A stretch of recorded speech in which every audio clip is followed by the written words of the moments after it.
പിന്നെ ഇന്ന് 12 മണിയാകുമ്പോൾ ഞങ്ങളുടെ സ്വപ്നങ്ങളും ആഗ്രഹങ്ങളും ഒരു ജോലി എന്നുള്ള ലക്ഷ്യമൊക്കെ നിറവേറ്റു എന്നുള്ള കഴിഞ്ഞ വർഷം ഇതേ സമയം നമ്മൾ അത്രയധികം സ്വപ്നം കണ്ടതാണ്. ഒന്നുമില്ലാതെ ഇവിടുന്ന് നിരാശരായി മടങ്ങേണ്ട അവസ്ഥയിലെത്തി നിൽക്കുക. ഇപ്പം അങ്ങനെ രാത്രിയിൽ പെൺകുട്ടികൾ സുരക്ഷിതരല്ല എന്ന് പറയുന്ന സ്ഥലത്താണ് നമ്മളിവിടെ വന്ന് കിടക്കുന്നത്. ഇപ്പോൾ അയ്യെ കൂടെ പോകുന്ന മനുഷ്യ പാമ്പുകളും ഉണ്ട്. പിന്നെ അകത്തുനിന്നൊക്കെ കഴിഞ്ഞ ദിവസം ദൃശ്യങ്ങളിൽ കണ്ടില്ലേ, പാമ്പ് അല്ലാതെ വന്നതുണ്ട്.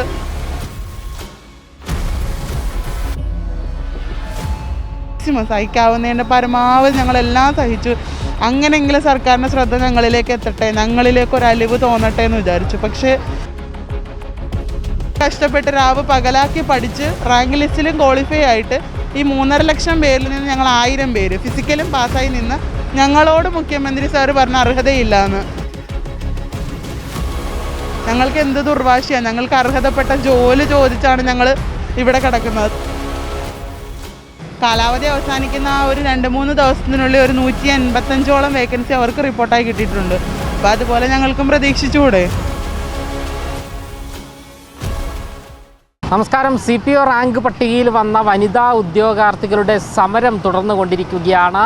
ഇന്ന് 19-ാം തീയതിയാണ്. ഇന്ന് അർദ്ധരാത്രിയോടുകൂടി ഇവരുടെ ലിസ്റ്റിൻ്റെ കാലാവധി അവസാനിക്കുകയാണ്. ഇക്കഴിഞ്ഞ ദിവസം നമ്മുടെ സർക്കാർ വരെ ഈ ഒരു സമരത്തെ തള്ളിപ്പറയുന്ന രീതിയാണ് ഉണ്ടായിരിക്കുന്നത്. എന്തായാലും ഇവരുടെ പ്രതീക്ഷകളെല്ലാം തന്നെ അറ്റുപോയ സാഹചര്യമാണുള്ളത്. ഇന്ന് ലിസ്റ്റിൻ്റെ കാലാവധി അവസാനിക്കാൻ വേണ്ടി പോവുകയാണ്. ഏതെങ്കിലും തരത്തിലുള്ള പ്രതീക്ഷകൾ ഇനിയെങ്കിലും നിലനിൽക്കുന്നുണ്ടോ? സത്യത്തിൽ റാങ്ക് ലിസ്റ്റിൻ്റെ കാലാവധി ഇന്ന് അവസാനിക്കുമെങ്കിലും കഴിഞ്ഞ വർഷത്തെ ഒരു ഇതൊക്കെ എടുത്തു നോക്കുകയാണെങ്കിൽ റാങ്ക് ലിസ്റ്റിൻ്റെ കാലാവധി അവസാനിച്ച അന്ന് പോലും 90 വേക്കൻസി റിപ്പോർട്ട് ചെയ്തിട്ടുണ്ട്. ആ കാലാവധി അവസാനിക്കുന്ന ആ ഒരു 2-3 ദിവസത്തിനുള്ളിൽ ഒരു 185ഓളം വേക്കൻസി അവർക്ക് റിപ്പോർട്ടായി കിട്ടിയിട്ടുണ്ട്. അപ്പോൾ അതുപോലെ ഞങ്ങൾക്കും പ്രതീക്ഷിച്ചുകൂടെ? പക്ഷേ ഞങ്ങളുടെ കാര്യത്തിൽ അതുണ്ടാവില്ല എന്നുള്ളത്. ഇത്രയും നാൾ ഞങ്ങൾ എന്തെല്ലാം ഇവിടെ ചെയ്തു. ഞങ്ങൾ പല സഹന സമരങ്ങളും ചെയ്തിട്ട് പോലും ഒരു പ്രതിനിധി പോലും, ഭരണപക്ഷത്തു നിന്നുള്ള ഒരു പ്രതിനിധി പോലും ഞങ്ങൾ ഒരു ആശ്വാസവാക്ക് പറയാൻ പോലും ഇവിടെ എത്തിയിട്ടില്ല. അപ്പം ഇനി പ്രതീക്ഷ ഉണ്ടോയെന്ന് ചോദിച്ചാൽ കഴിഞ്ഞ വർഷങ്ങളായിട്ട് അങ്ങനെ നടക്കുന്നത് കൊണ്ട് മേ ബി വരുമായിരിക്കും എന്നുള്ളൊരു പ്രതീക്ഷ ഞങ്ങൾക്കും ഉണ്ട്. പിന്നെ ഇന്ന് 12 മണിയാകുമ്പോൾ ഞങ്ങളുടെ സ്വപ്നങ്ങളും ആഗ്രഹങ്ങളും ഒരു ജോലി എന്നുള്ള ലക്ഷ്യമൊക്കെ നിറവേറ്റു എന്നുള്ള കഴിഞ്ഞ വർഷം ഇതേ സമയം നമ്മൾ അത്രയധികം സ്വപ്നം കണ്ടതാണ്. ഒന്നുമില്ലാതെ ഇവിടുന്ന് നിരാശരായി മടങ്ങേണ്ട അവസ്ഥയിലെത്തി നിൽക്കുക. ഇപ്പം ഈ ചുട്ടുകൊള്ളുന്ന വെയിലും മഴയും ഉള്ള കൊതുവിൻ്റെ കടിയും പിന്നെ ഈ വഴിയെ പോകുന്നവരുടെ എല്ലാം ഈ കള്ളു കുടിച്ചിരുന്നു. ഈ അകത്തുനിന്ന് പാമ്പ് പറയുന്ന പോലെ പുറത്തും പാമ്പുണ്ട്. അങ്ങനെ 2 പാമ്പുകൾക്കിടയിലുള്ള ഒരു ജീവിതമായിരുന്നു ഞങ്ങളുടെ ഈ 18 ദിവസം. ഒരുപാട് ഞങ്ങൾ സഹിച്ചു, കരഞ്ഞു. 18 ദിവസം ജീവിതത്തിൽ എന്തൊക്കെ കാര്യങ്ങളാണ് ഇവിടെ ഈ കിടന്നുകൊണ്ട് പഠിച്ചത്?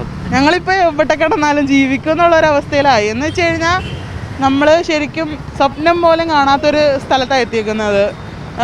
വീട്ടിൽ പോലും നമ്മൾ ഒരു ഫാനോ അങ്ങനെ ഒന്നും ഇല്ലാതെ നമ്മൾ അങ്ങനെയൊന്നും ഇരുന്നിട്ടൊന്നും ഇല്ലല്ലോ. എപ്പോഴും നമ്മൾ ചൂട് കാരണം ഇത്രയും ചൂടൊന്നും സഹിക്കാൻ പറ്റൂല. വീട്ടിലാകുമ്പോൾ നമ്മുടെ ദുഃഖങ്ങളൊക്കെ കേൾക്കാൻ അച്ഛനും അമ്മയും ഉണ്ടാകും, നമ്മുടെ ഇഷ്ടങ്ങൾ സാധിച്ചു തരാൻ അവരുണ്ടാകും.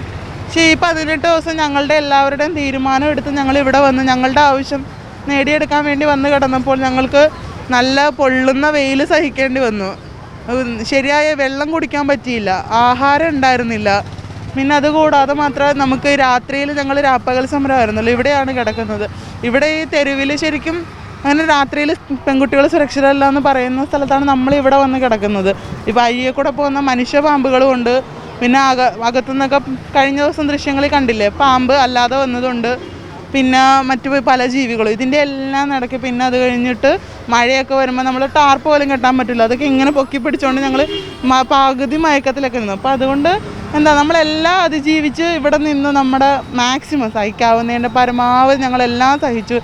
അങ്ങനെയെങ്കിലും സർക്കാരിൻ്റെ ശ്രദ്ധ ഞങ്ങളിലേക്ക് എത്തട്ടെ, ഞങ്ങളിലേക്ക് ഒരു അലിവ് തോന്നട്ടെ എന്ന് വിചാരിച്ചു. പക്ഷേ ഇത്രയും 18 ദിവസമായിട്ടും സർക്കാരിൻ്റെ ഒരു പ്രതിനിധി പോലും ഞങ്ങളൊരു ആശ്വാസവാക്ക് പറയാൻ പോലും എത്തിയില്ല എന്നുള്ളത്.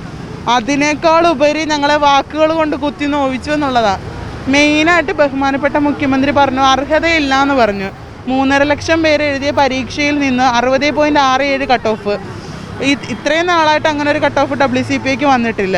പിന്നെ പറയുന്നത് കട്ട് ഓഫ് വർഷങ്ങളായിട്ട് കൂട്ടി ഒരു ജംബോ ലിസ്റ്റ് ഇടാതെ കട്ട് ഓഫ് കൂട്ടി ആളിനെ കുറച്ച് പരമാവധി ആളുകൾക്ക് നിയമനം. ഈ ഇത്രയും കട്ട് ഓഫ് ഞങ്ങൾ മറികടന്നെത്തി നിൽക്കുമ്പോൾ ഇപ്പോഴത്തെ PSCയുടെ ചരിത്രം എന്ന് പറഞ്ഞാൽ പണ്ടത്തെ പോലെ ഒരു ഒബ്ജക്റ്റീവ് ടൈപ്പ് അല്ല. എന്ന് വെച്ച് കഴിഞ്ഞാൽ 4 സ്റ്റേറ്റ്മെൻറ്റിന് ആൻസർ അറിയാമെങ്കിൽ മാത്രമേ നമുക്ക് ഒരു മാർക്ക് കിട്ടത്തുള്ളൂ. അത്രയധികം PSC ഡെവലപ്പായി. ഇത്രയധികം നമ്മൾ കഷ്ടപ്പെട്ട് രാവ് പകലാക്കി പഠിച്ച് റാങ്ക് ലിസ്റ്റിലും ക്വാളിഫൈ ആയിട്ട് ഈ 3.5 ലക്ഷം പേരിൽ നിന്ന് ഞങ്ങൾ 1000 പേര് ഫിസിക്കലും പാസ്സായി നിന്ന് ഞങ്ങളോട് മുഖ്യമന്ത്രി സാർ പറഞ്ഞ അർഹതയില്ല എന്ന്. അത് ഞങ്ങൾ മറ്റെന്തിനേക്കാളും വേക്കൻസി ഇല്ല എന്ന് പറയുന്നതിനേക്കാളും ഞങ്ങളുടെ നെഞ്ചത്ത് തറച്ചൊരു വാക്കാണ് അർഹതയില്ലായ്മ. അത്രയും നാൾ ഞങ്ങൾ സഹിച്ച വേദനകളെക്കാൾ അപ്പുറമായിരുന്നു അത്. ഇന്നും പലരും പല പരാമർശങ്ങളും നടത്തിയിട്ടുണ്ടായിരുന്നു. ഇന്നൊരു മാഡം പറഞ്ഞു ഞങ്ങൾ ദുർവാശിയാണെന്ന് പറഞ്ഞു. ശരിക്കും അതൊരമ്മയല്ലേ, ഞങ്ങൾ മക്കളെ പോലെയല്ലേ ഉള്ളൂ. ഞങ്ങൾക്ക് എന്ത് ദുർവാശിയാണ്? ഞങ്ങൾക്ക് അർഹതപ്പെട്ട ജോലി ചോദിച്ചാണ് ഞങ്ങൾ ഇവിടെ കിടക്കുന്നത്. ദുർവാശി കാണിച്ച് കിടക്കാൻ പറ്റിയൊരു സ്ഥലമാണ് ഇത്. ഈ വെയിലും കൊണ്ട് ഈ വെള്ളം കുടിക്കാണ്ട് എല്ലാവർക്കും യൂറിനറി ഇൻഫെക്ഷനും തലകറക്കവും എല്ലാം ഉണ്ട്. ഇതെല്ലാം സഹിച്ച് നമ്മൾ ഈ 18 ദിവസം ശാരീരിക ബുദ്ധിമുട്ടുകൾ നിങ്ങൾ നേരിട്ടും തോന്നുന്നു, നിരാഹാര സമരമൊക്കെ കിടന്നു. ഇവിടെ എല്ലാവരും, ഞാൻ തന്നെ 3 തവണ ഹോസ്പിറ്റലൈസ്ഡായി. BP ലോ ആയി, ഷുഗർ ലോ ആയി, ECG വേരിയേഷനൊക്കെ ഉണ്ടായി. അപ്പം 3 തവണ. പിന്നെ യൂറിനറി ഇൻഫെക്ഷൻ ഉണ്ടായി. അതുപോലെ ഇവിടെയുള്ള എല്ലാവർക്കും ഹെൽത്ത് ഇഷ്യൂസ് നല്ലപോലെ ഉണ്ടായി. നമ്മൾ ഇങ്ങനത്തെ ഒരു സാഹചര്യത്തിൽ നിൽക്കുമ്പോൾ നമ്മൾ ജോലി കിട്ടി വന്ന് നിൽക്കുമല്ല, ജോലിക്ക് വേണ്ടി പല ശരീരം വേദനിപ്പിച്ച് പല സഹനമുറകളും നമ്മളിവിടെ കാണിച്ചു. പക്ഷെ ആ സമയത്ത് നമുക്ക് സന്തോഷിക്കാൻ ഒരു വകയൊന്നുമില്ല. നമ്മൾ ജോലി കിട്ടി വന്ന് നിൽക്കുകയാണ്. ഇപ്പം നമ്മൾ ഈ പോലീസിൻ്റെ ജോലി കിട്ടിയ ജനസേവനം തന്നെയല്ലേ ചെയ്യുക. പക്ഷേ ജോലിക്ക് വേണ്ടി നമ്മളിവിടെ പോരാടാൻ വരുമ്പോൾ ശരിക്കും ഒരു സമരമുറ എന്താണെന്ന് പോലും അറിയാത്ത ഞങ്ങൾ ഇത്രയും പേരോട് ചർച്ച ചെയ്ത് ഓരോ ദിവസവും ഓരോന്നും ചെയ്യുമ്പോൾ പ്രതിഷേധിക്കുക എന്നതിനുപരി അവരുടെ കണ്ണ് ഞങ്ങളിലേക്ക് എത്തട്ടെ എന്നുള്ളതാണ്. പക്ഷേ ഈ 18 ദിവസമായിട്ട് ഞങ്ങളിലേക്ക് അവരുടെ ഒരു കണ്ണ് എത്തിയിട്ടില്ല എന്നുള്ളതാണ്. സർക്കാർ ഈ ഒരു സമരത്തോട് സ്വീകരിച്ച ഒരു നിലപാടിനെ എങ്ങനെയാണ് നോക്കിക്കാണുന്നത് ഉദ്യോഗാർത്ഥികൾ എന്നല്ലേ? എന്തുകൊണ്ടാണ് ഞങ്ങളോട് മാത്രം ഇങ്ങനെ കാണിച്ചതെന്ന് ഞങ്ങൾക്കറിയത്തില്ല. കഴിഞ്ഞ വർഷത്തെ ലിസ്റ്റിൽ നടന്നു 90% നിയമനം നടന്നു. ഞങ്ങളുടെ ലിസ്റ്റിലാണ് ആകെ 30% നിയമനം മാത്രമേ നടന്നുള്ളൂ. കഴിഞ്ഞ വർഷം അവസാനമായി പോയ ഓപ്പൺ കാറ്റഗറി 697ാമത്തെ റാങ്കാണ്. ഈ വർഷമാണെങ്കിലോ 316. 316ഉം 697ഉം തമ്മിൽ എന്തോരം ഡിഫറൻസ് ഉണ്ട്. കഴിഞ്ഞ വർഷം 815 പേർക്ക് അഡ്വൈസ് ലഭിച്ചപ്പോൾ ഞങ്ങൾക്ക് ടോട്ടൽ 337 അഡ്വൈസ് മാത്രമേ ലഭിച്ചിട്ടുള്ളൂ. ഞങ്ങളുടെ ലിസ്റ്റിനോട് തന്നെ മുഖം തിരിച്ച രീതിയായിപ്പോയി. സാമ്പത്തിക മാന്ദ്യമൊന്നും ക്യാമ്പിൽ വേക്കൻസി ഇല്ലയെന്നൊക്കെ പറഞ്ഞിട്ടാണ് നമ്മളോട്. പക്ഷേ വിഷമം നമ്മൾ ഈ 12 മാസം അടുപ്പിച്ച് നമുക്ക് പ്രതീക്ഷ തന്നു. ഞങ്ങൾ RT വെച്ചപ്പോൾ കിട്ടിയ 570 വേക്കൻസി ഞങ്ങൾ കോർട്ടിൽ പോലും ചോദിക്കാതെ നമുക്ക് ഇവിടെ ഗവൺമെൻറ് നമുക്ക് അനുകൂലമായി നിന്നിരുന്നു. നമ്മൾ ചെന്ന് കാണുമ്പോഴൊക്കെ മാക്സിമം വേക്കൻസി റിപ്പോർട്ട് ചെയ്യാം.